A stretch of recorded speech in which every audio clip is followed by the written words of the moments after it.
Hello, and welcome to All Things Chemical, a podcast produced by Bergeson and Campbell, a Washington, D.C. law firm focusing on chemical law, business, and litigation matters. I'm Lynn Bergeson. This week, I discussed with my colleagues Carla Hutton, Senior Regulatory Analyst for Bergeson and Campbell, and Dr. Richard Engler, Director of Chemistry for BNC and the ACTA Group, our consulting affiliate, the ever-expanding and complicated scope of PFAS regulation in the United States. We convened a webinar on this topic in mid-May and attracted a record-breaking 1,000-plus registrants, suggesting to us that PFAS continues to be a hot topic of enormous interest. In our discussion, Carla, Rich, and I discussed the federal TSCA reporting obligation and the diverse constellation of state-specific reporting and product restrictions that are mushrooming around the country. Keeping up with these restrictions is important and increasingly diverse and thus challenging to track and with which to comply. Our hope is our discussion will focus our listeners on this important, sprawling topic and offer some tips to help manage it. Now, here's my conversation with Carla Hutton and Dr. Richard Engler.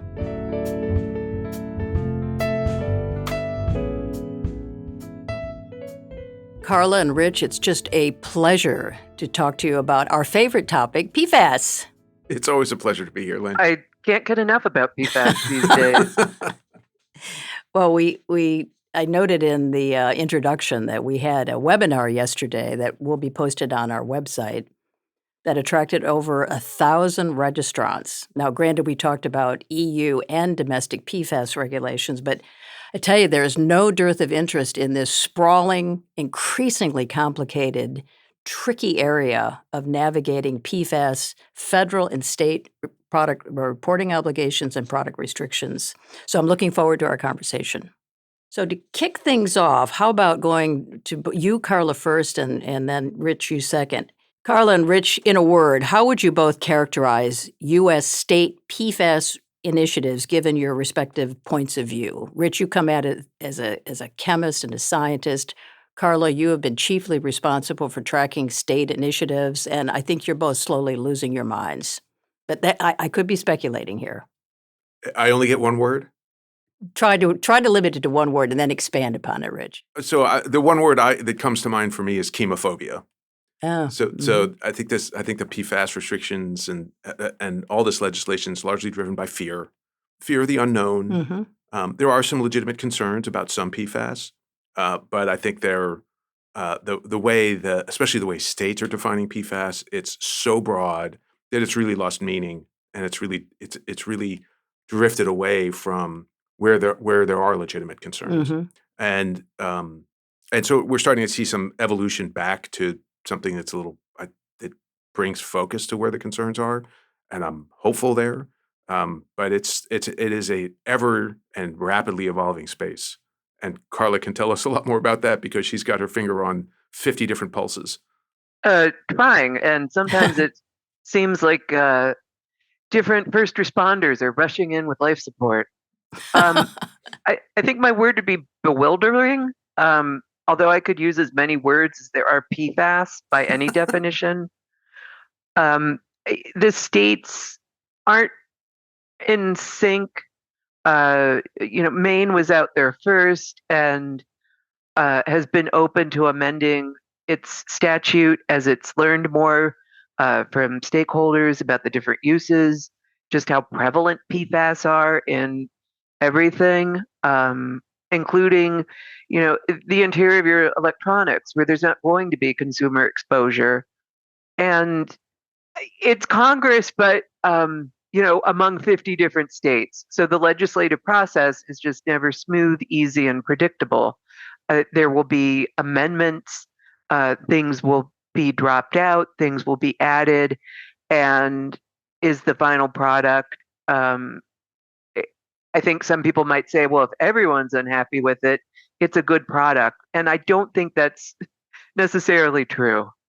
I take your point, Carla, and the burden has fallen on you disproportionately given the diverse range of approaches, both with regard to when state restrictions apply, to what, and more fundamentally, and I'd like to talk about this, how PFAS is defined.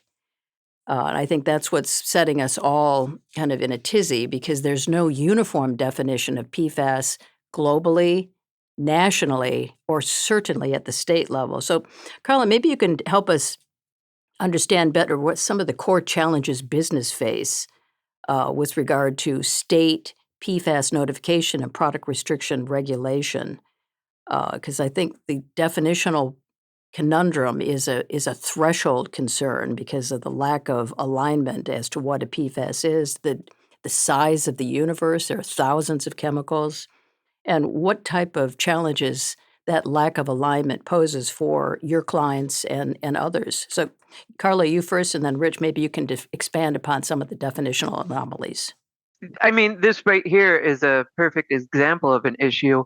I need a colleague like Rich to come in and actually tell me whether something is a PFAS, whether something is a PFAS under the particular definition being used by the state. Mm-hmm. And I've been working in this space for years. It's very different than banning certain heavy metals in children's jewelry. Everyone can understand what lead is, and asking your suppliers, is there lead in the jewelry? But Right. how do you ask your suppliers, are you using a substance that meets one of these structural definitions?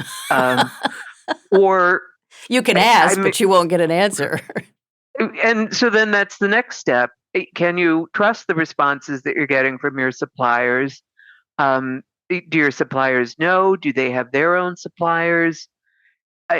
It's incredibly complicated, and it's just products are just they're complex these days with so many components, so many ingredients within the components that it's just not a simple question. Is it PFAS free? Right.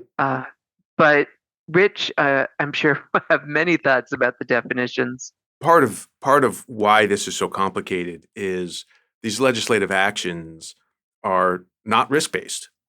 They're using a definition, and unfortunately, I think the one thing that more and more states are doing is agreeing on the extraordinarily broad definition of a PFAS, which is one fully fluorinated carbon. Right. That's much broader than the OECD. I think the states were trying to use the OECD definition, but they got a little hung up with the one fully fluorinated methyl or methylene without a halogen attached, and they're like, well, we're going to leave all that out because we don't know what that means. We're just going to say one fully fluorinated carbon. I'm not sure if the states meant to broaden the definition as much as they have, but it certainly pulls in a lot more stuff, and it pulls in a lot of things. Right, the concern about PFAS is they're persistent. Some of them are bioaccumulative, and some of them, and they have a wide range of toxicities, from nearly non-toxic to extremely toxic. So if that's what your concern is, the PBT-ness of PFAS, when you say one fully fluorinated carbon, now you pull in things where the fluorine is actually quite labile and can come off easily. So it's not persistent and not bioaccumulative. It may or may not be toxic, but that's entirely independent of the fluorine content. So but it's simple, right? It's easy to convince a legislator, well, PFAS is a fully fluorinated carbon, full stop, and then everything ends up in the bucket.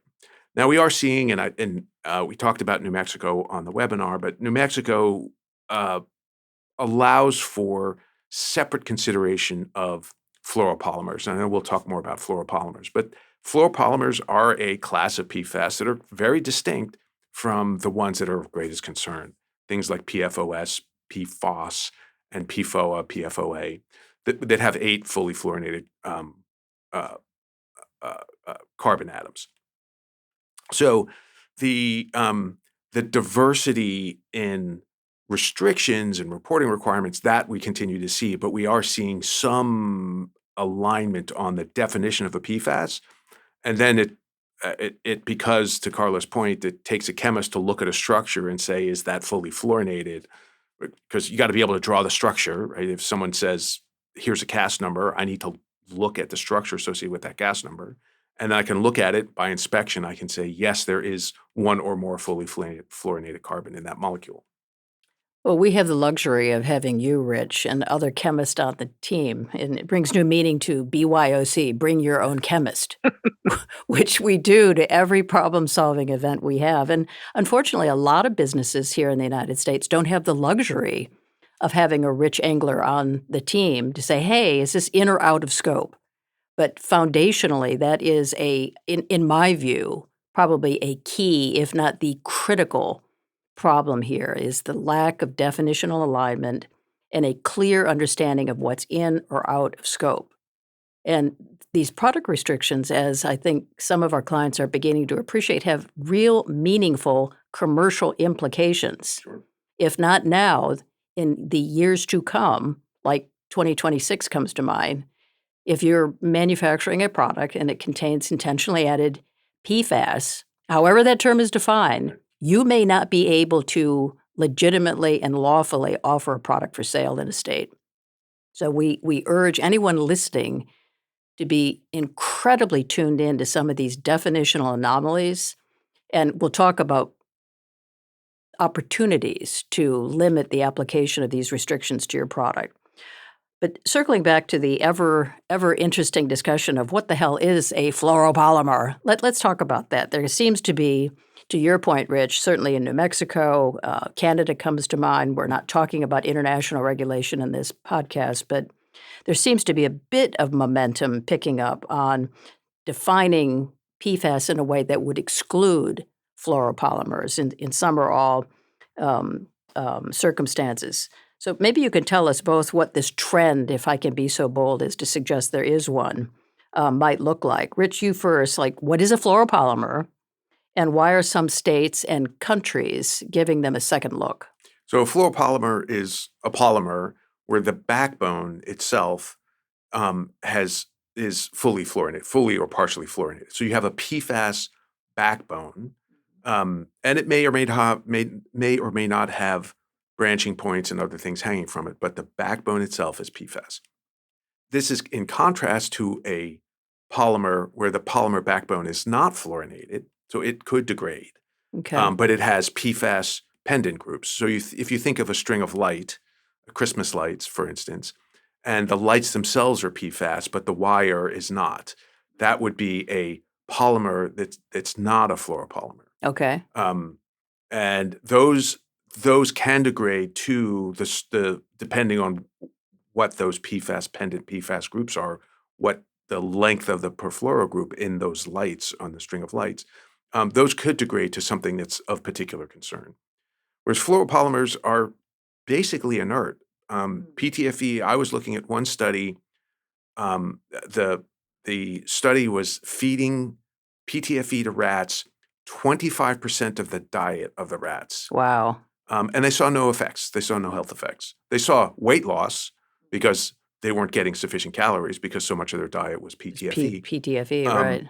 But they saw no health effects that you would associate with PFAS. And that's because PTFE is inert.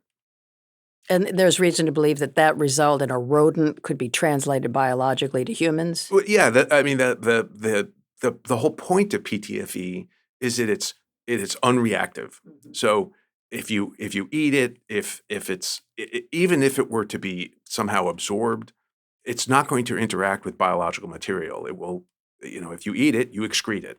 Okay, yeah, so it won't bioaccumulate. It doesn't bioaccumulate. Right. No, it doesn't. It's the molecules are so big and so inert, they really do not cross cellular Okay, membranes. got it. So if it goes in, it comes out, and that's basically, so nothing happens. There are concerns about impurities in fluoropolymers that may have come from the manufacture of the fluoropolymer. That's a separate question than is the fluoropolymer itself a hazard. And so because of the low hazard of PTFE and other fluoropolymers, we're seeing states say, you know what, we have concerns about PFAS, but these are not those PFAS. Mhm. These are not the PFAS you're looking for. They're starting to recognize that, and we've been talking about this since the PFAS issue popped up a few years ago and everybody was looking very broadly at PFAS, how extraordinarily broad the group is. and starting to see there's recognition that the fluoropolymers in particular are at the low hazard end of the PFAS group, and so they're either being defined out. PFAS is fully fluorinated carbon except for fluoropolymers, or they don't change the definition of PFAS. They just say the restrictions do not apply or the reporting does not apply to fluoropolymers. So that's the way we're seeing it evolve, and I think it's a sensible step forward.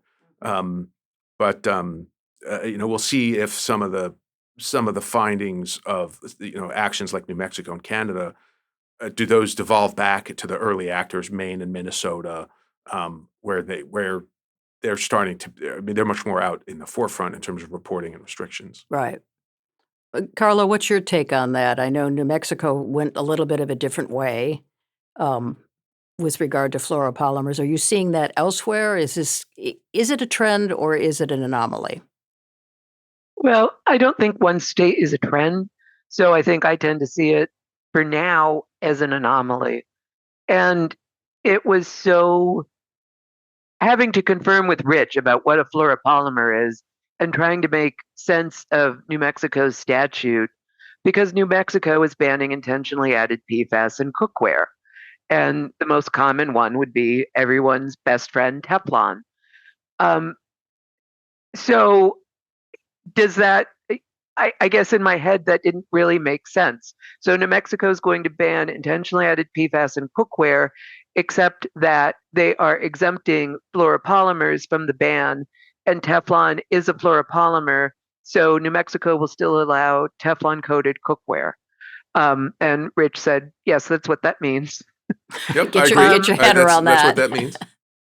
So, with that coming in New Mexico, I think that was just in April, and then at a hearing in California, maybe also in April, the fluoropolymer exemption was picked up in our trade press. Mm-hmm. And during a legislative hearing, the author of the bill in California expresses openness to amending it to include the fluoropolymer exemption.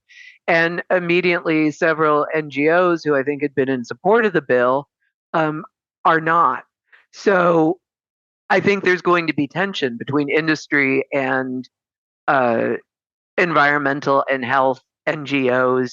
And what does a fluoropolymer exemption mean? Is industry being shady?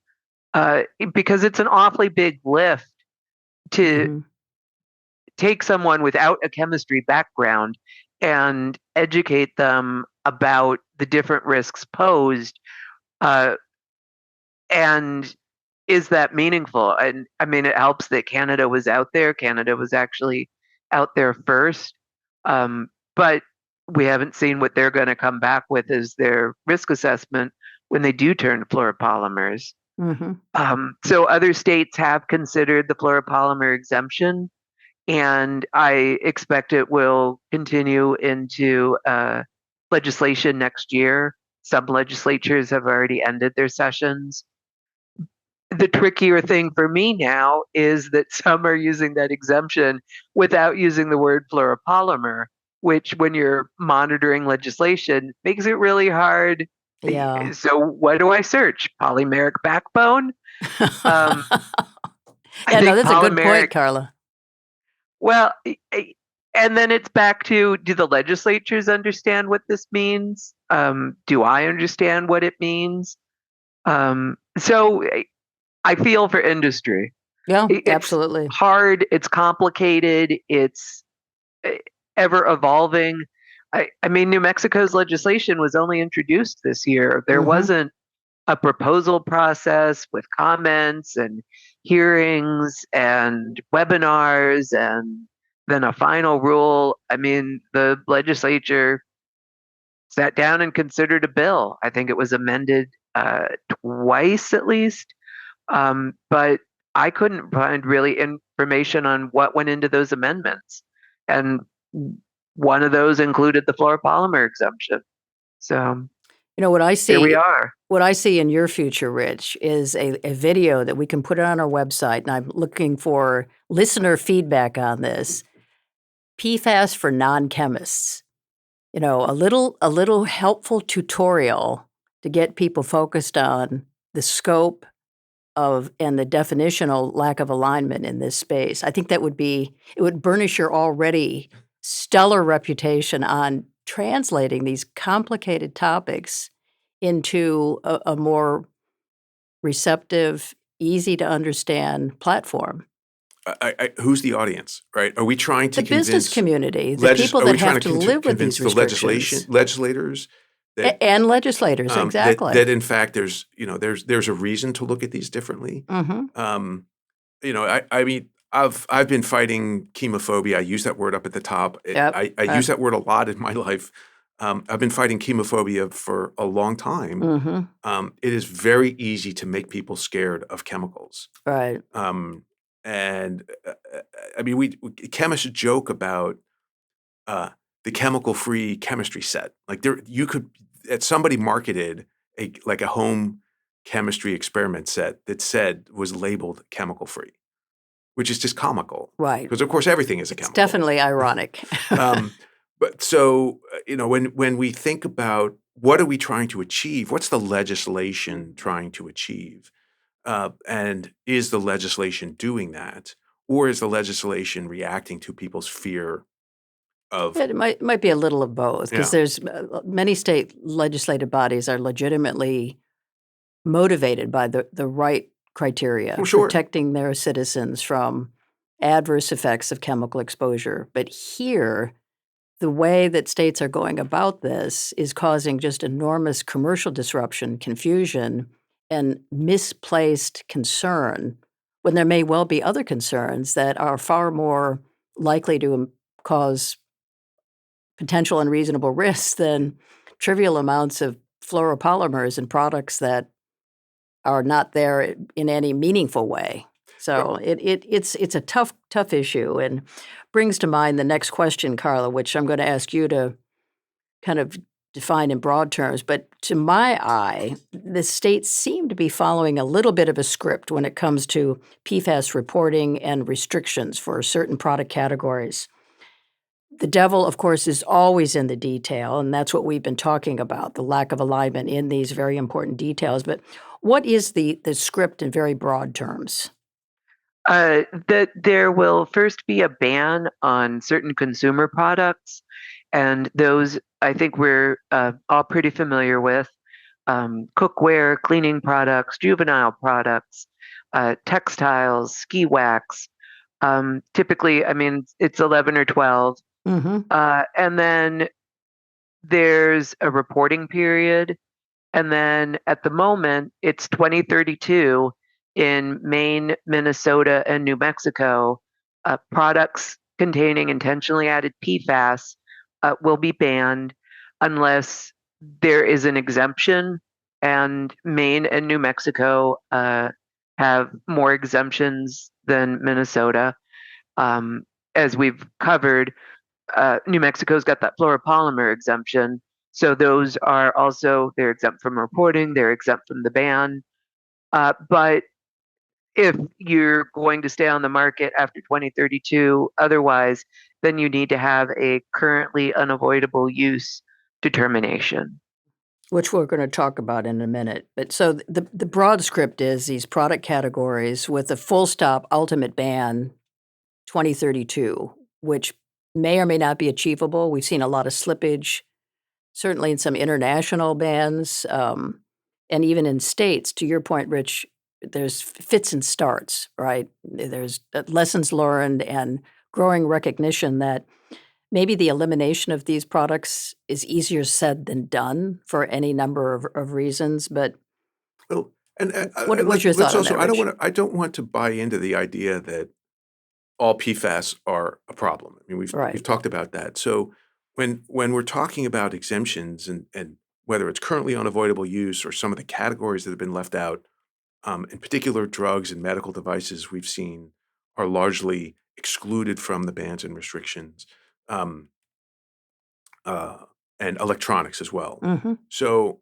the some might take the position that these bans, I mean, these are really important things that we want to have in our life, but there's still a problem. It's like, well, but we haven't established. No one's established that these are an issue. There's again, it's largely fear driven. rather than fact-driven. So if you're looking at the things that are being excluded, um, are they being excluded because number one, yes, we need the function, but number two, they're also not in the concern space that we're Mhm. talking about.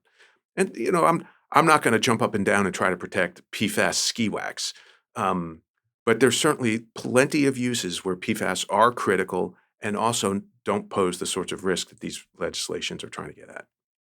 Carla, any thoughts on that? Well, so you had mentioned about the states starting off with the same script, and I think they do, and then they start improvising. Right. So, what we've seen, PFAS in textiles. Well, does that include textiles in airplanes, textiles in automobiles, um, and juvenile products? Does that include the electronics in juvenile products? Uh, Upholstered furniture, does that include wheelchairs? So I mean, it's one thing to come up with a bill, but then it sort of crashes into reality. And so, Maine has amended their statute a couple times in recognition of the fact that um, HVAC equipment, refrigeration, there are uses of PFAS where either there's not a readily available alternative yet, or it's just not the danger that people may think. I mean, it's back to Rich and his. I do agree about the chemophobia. That people hear PFAS and ugh, and in our day-to-day products, it's just not. I don't think it's the thing that's causing me the most harm in my life. I'm not worried about PFAS. And we may be, a little bit unusual because we spend so much of our professional lives focusing on chemical risk avoidance, risk mitigation. It is a legitimate concern to many, but whether the concern is properly calibrated and whether there's sufficient clarity to making a meaningful difference in terms of safety is another matter. Let's spend a little bit of time talking about reporting obligations versus product restrictions, because I think, Carla, you and I have had a number of instances where there's been some conflation in client land on whether we need to report versus whether a product restriction might apply. And then maybe we can throw in the new federal reporting obligations under TSCA, which define entity or PFAS differently than virtually all states, and what some of the challenges clients can expect to confront in dealing with federal reporting obligations versus state reporting obligations versus product restrictions.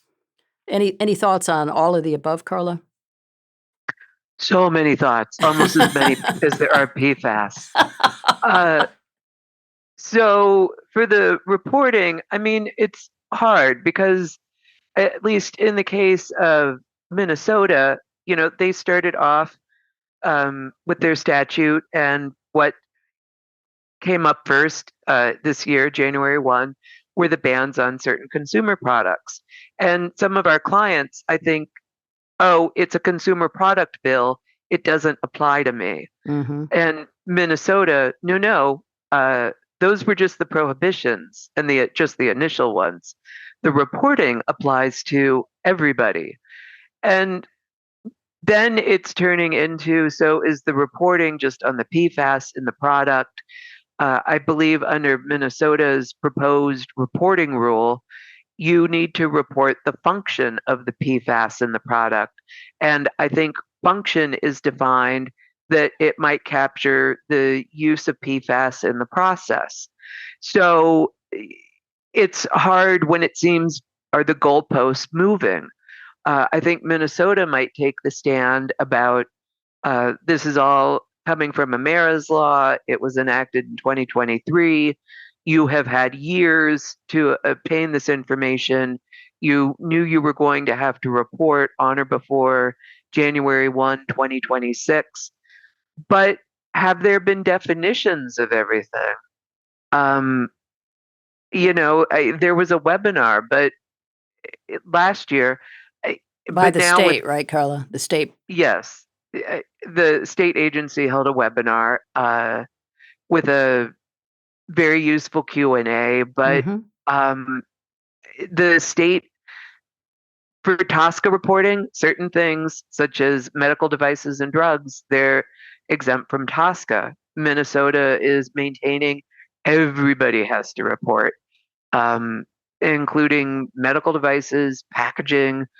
Uh, we've had clients asking about industrial use. Yes, Minnesota wants it all. Will it be helpful? It seems it will be overwhelming. But at the moment, this is where we are, and it all has to be reported, which is an unfortunate sort of wake up call for our clients.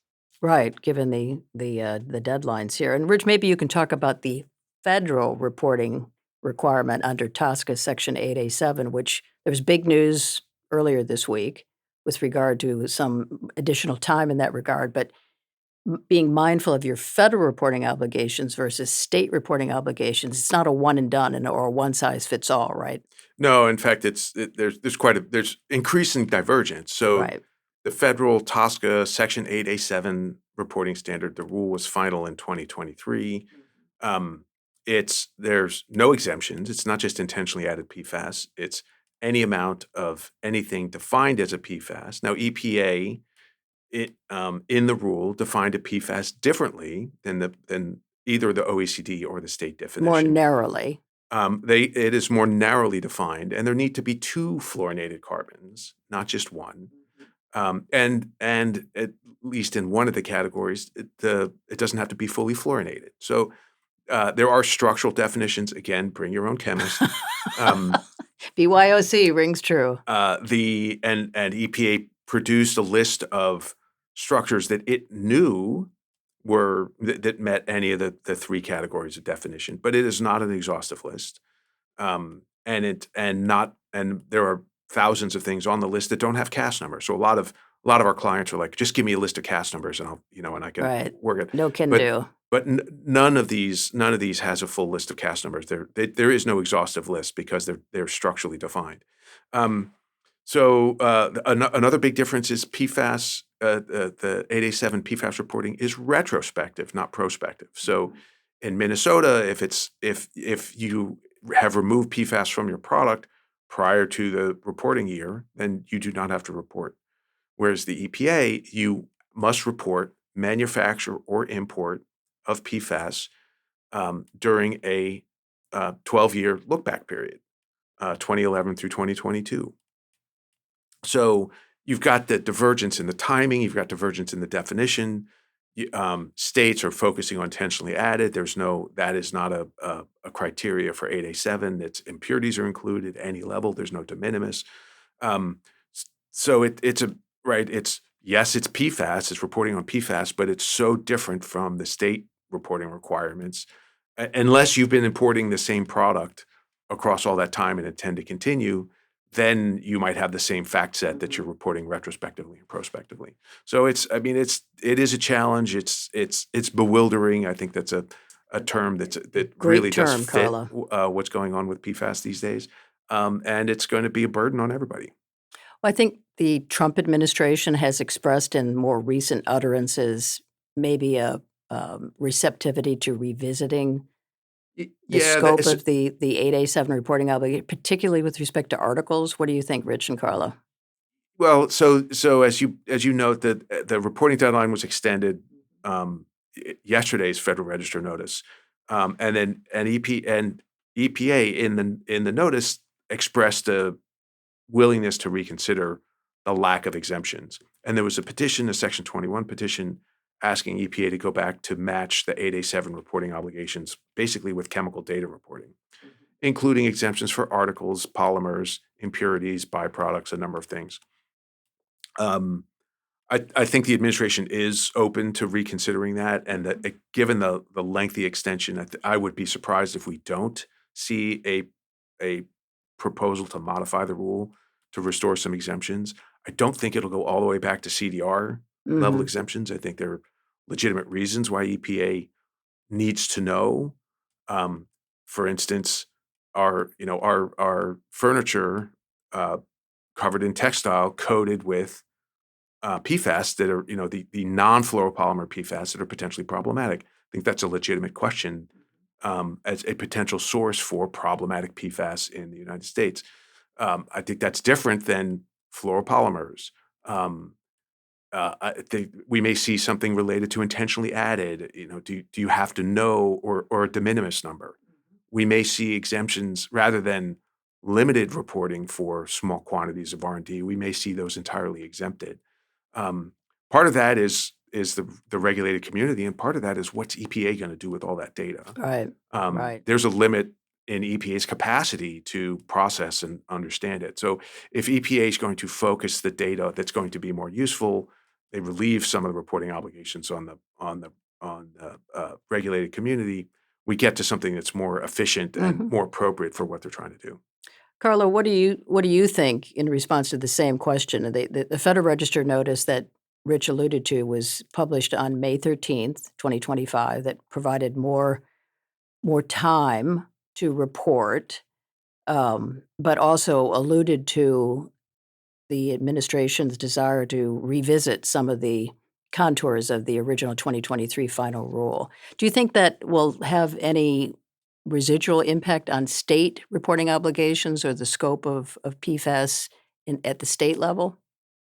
I need to try and remember to come back to the second about the state level. But for the first, I think there is a fine line about how much EPA can amend the rule without sort of over the years, it has come up in so many congressional hearings, and this PFAS reporting rule, everybody will have to report. That information will be made public, and EPA, yes, yes, yes. And the reporting rule actually came out from under the Trump administration. So, you know, can you completely lose articles? I think that's where the NGOs might lose their minds. So, but federal aside, at the state level, I've seen a bill in California where I believe under the bill, the Department of Toxic Substances Control would use the information reported to EPA to do a risk assessment. But of course, the problem with that is the information reported to EPA is from 2011 to 2022. It's not articles manufactured in the US. So it just seems. I understand. I think there was a point there about, but we could get the information that we need from EPA. We wouldn't need to make industry report to us anew. But I think it wouldn't be the most current or accurate information.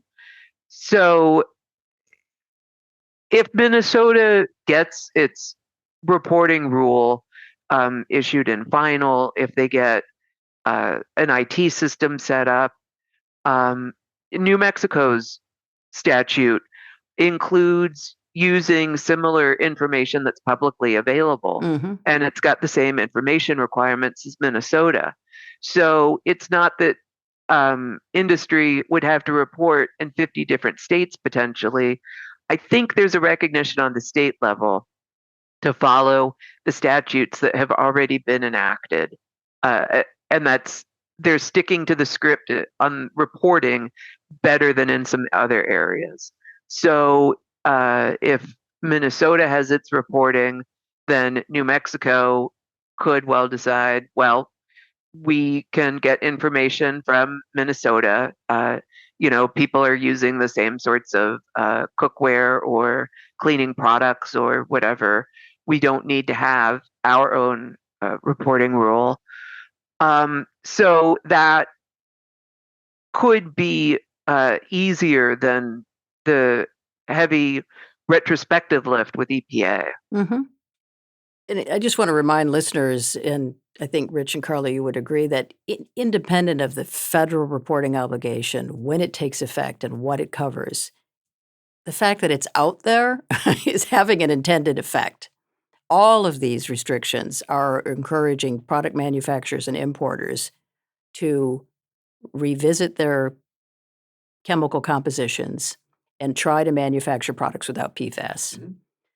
I think we all recognize, however, that there are some uses of PFAS and certain PFAS that might be considered, to use the technical term, concept of currently unavoidable uses, or CUUs. These are generally defined similarly by various state legislative bodies, but how should businesses be thinking of them? Sure. But I think the states have been aligned in their statutory definition of CUUs, that it's essential for health, safety, or the functioning of society, and for which alternatives are not reasonably available. So I think Maine, Minnesota, New Mexico have similar definitions in their statutes. Only Maine has a CUU rule. Maine actually has, and I don't know when the podcast will be published, but applications for CUU determinations for products soon to be prohibited in Maine are due June 1. But those products that will be prohibited in Maine are the same products, I believe, for the most part, already prohibited in Minnesota.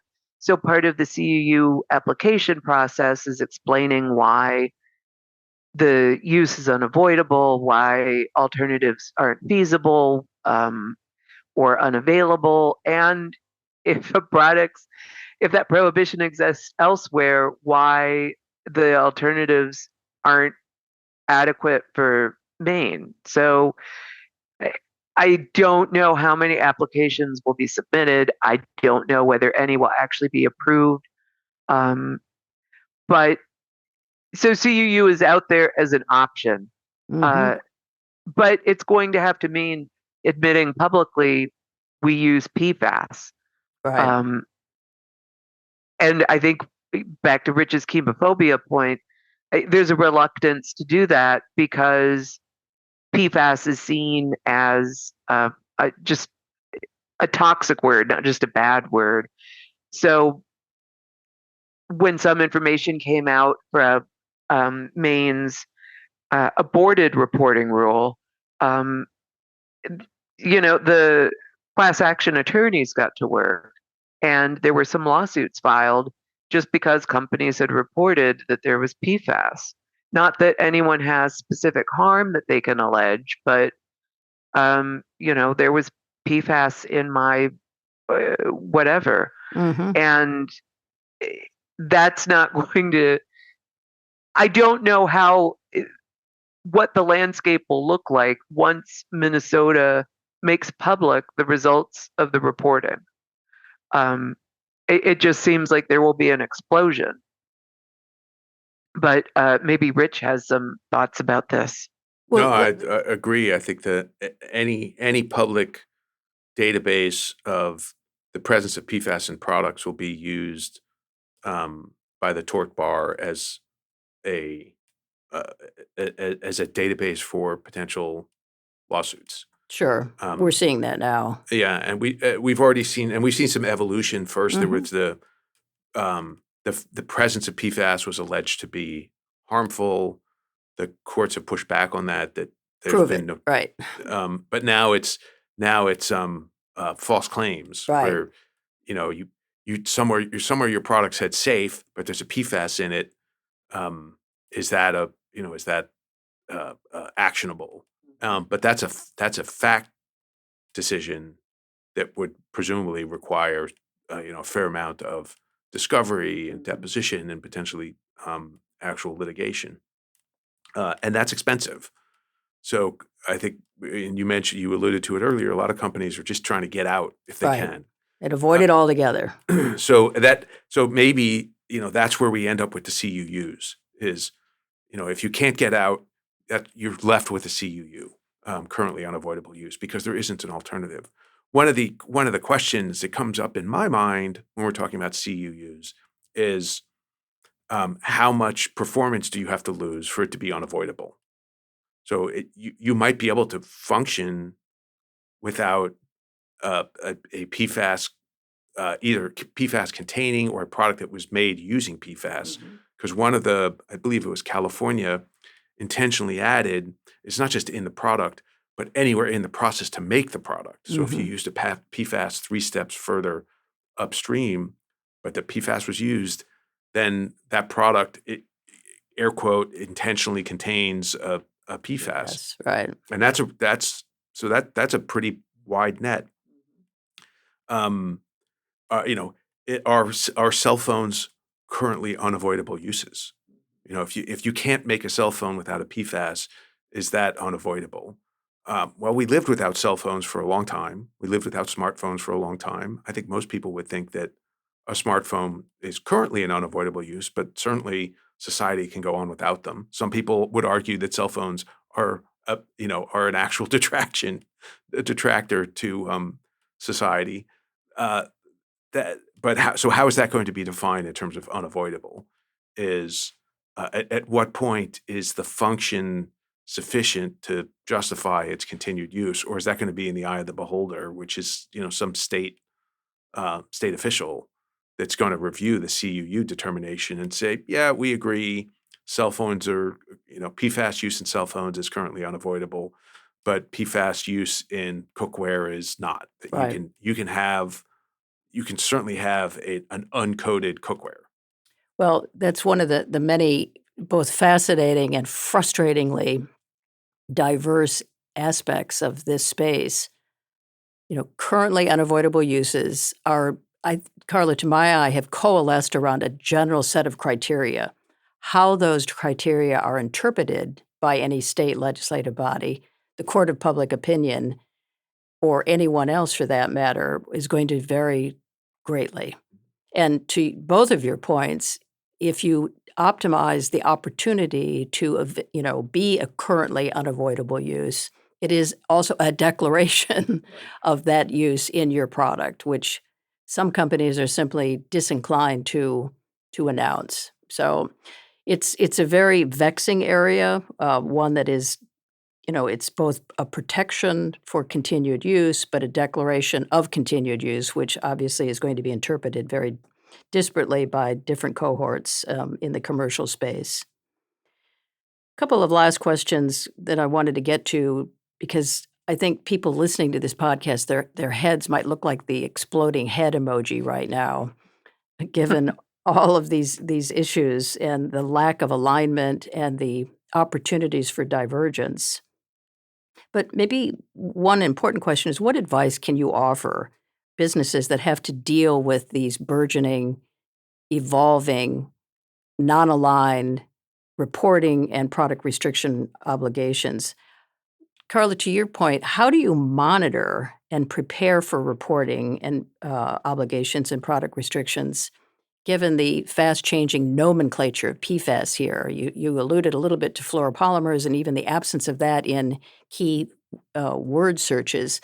You are a very sophisticated chemical aficionado. For people that are not focused on this stuff 24/7, any thoughts on how they can become aware of, educate themselves, and monitor these obligations on an ongoing basis?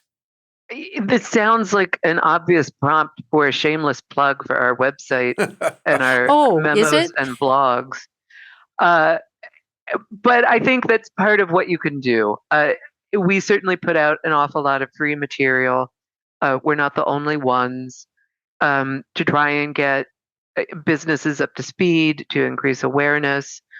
A more fundamental question, and I mean, this has been, I think, an issue that's evolved over the past 5 years. I mean, I think it's been sort of driven by some TSCA risk management rules, is knowing what's in your supply chain, Mhm. what's in your product. So there are just some fundamental questions that companies should be asking. Um, because I don't think knowledge is inherently bad. You need to know what's there before you can assess, is it something that should be replaced? Is this a holdover that we're continuing to make it this way because we've always made it this way? So talk to your suppliers, survey the chain, but subscribe. You can subscribe to our website. There are other things. Some of this is reported in the news. So I don't think ignoring it, it's not going to go away as much as we might like it to on some days. Rich, what are your thoughts? No, I agree. Certainly understanding your supply chain better is key here. Part of the problem is the supply chain may not know, your supplier may not know. So how far up do you have to go in the supply chain? Supply chains are extraordinarily complex. Even if we onshore everything back in the United States, as the president seems to want to do, there's still, supply chains are many, many, many suppliers deep, and so you'll have to probe. And I mean, this is going to be a significant challenge. But more and more people are just trying to get out, just trying to avoid the headache entirely by getting out of the PFAS space if they can. Um, but it is going to be a multi-year ongoing issue to pay attention, to monitor, to adapt to what's going on with PFAS in the States and at the federal level and globally. I'll put a plug in for the legal listeners in the audience, recognizing what your legal obligations are with regard to due diligence, how far up the food chain, the supply chain you need to go. Just be mindful that when these restrictions come out, read the underlying law. They having some working knowledge of what the statutory enabling legislation is and how it's being implemented is pretty important. And we make all of that available on our website, and there are other resources if you belong to a trade association. I'm sure that's very much a part of their portfolio. So there's no dearth of resources, but just be mindful of what the core enabling legislation is and how it's being implemented. And to their credit, a lot of states offer what we talked about earlier, webinars, Q&A documents, resources online. And in that regard, one final question to both of you. What resources do you recommend? We've talked about those that we make available, but Carla, saferstates.org comes to mind. I think that's a reputable and useful resource that you might want to mention to our listeners. Yeah, if you don't have, not everyone has access to a subscription database like I do for state legislation. Safer States has bills you can apply different filters. So it's not just PFAS legislation, but you can search for different chemicals. You can search for different sectors, whether it's water, waste, I think maybe consumer products. They put out different reports. They had a 2025, maybe a legislative predictor that included a discussion of PFAS legislation as well as consumer products beyond just PFAS. What they expected to see in the legislation generally. So it's an NGO, but it's great. It's free. So saferstates.org. Right. Yes. And our own website is lawbc.com. We have a PFAS resource center that Carla works very, very hard to keep current and helpful, and a lot of good information there. Rich, any thoughts on your end? Yeah, I mean, one of the big challenges is it's going to be different next week. So, I mean, I Safer States was on my list. Of course, all our resources, where Carla's writing blog posts every week. Here's the latest PFAS thing. Right. So you get that constant drip of new information, and unfortunately, we're just going to have to stay on top of it because it's going to be quite a while for this to continue to evolve. Agree. Well, Rich, Carla, I want to thank you both for being here today. Great conversation, lots to learn, lots to monitor, and I think a lot in our future. Absolutely. Thank you, Lynn.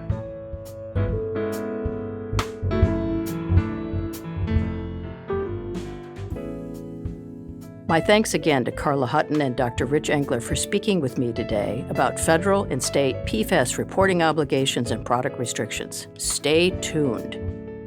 All Things Chemical is produced by Jackson Bierfeld at Bierfeld Audio, LLC. We will be back again soon to further inform and entertain you about all things chemical. Bye-bye.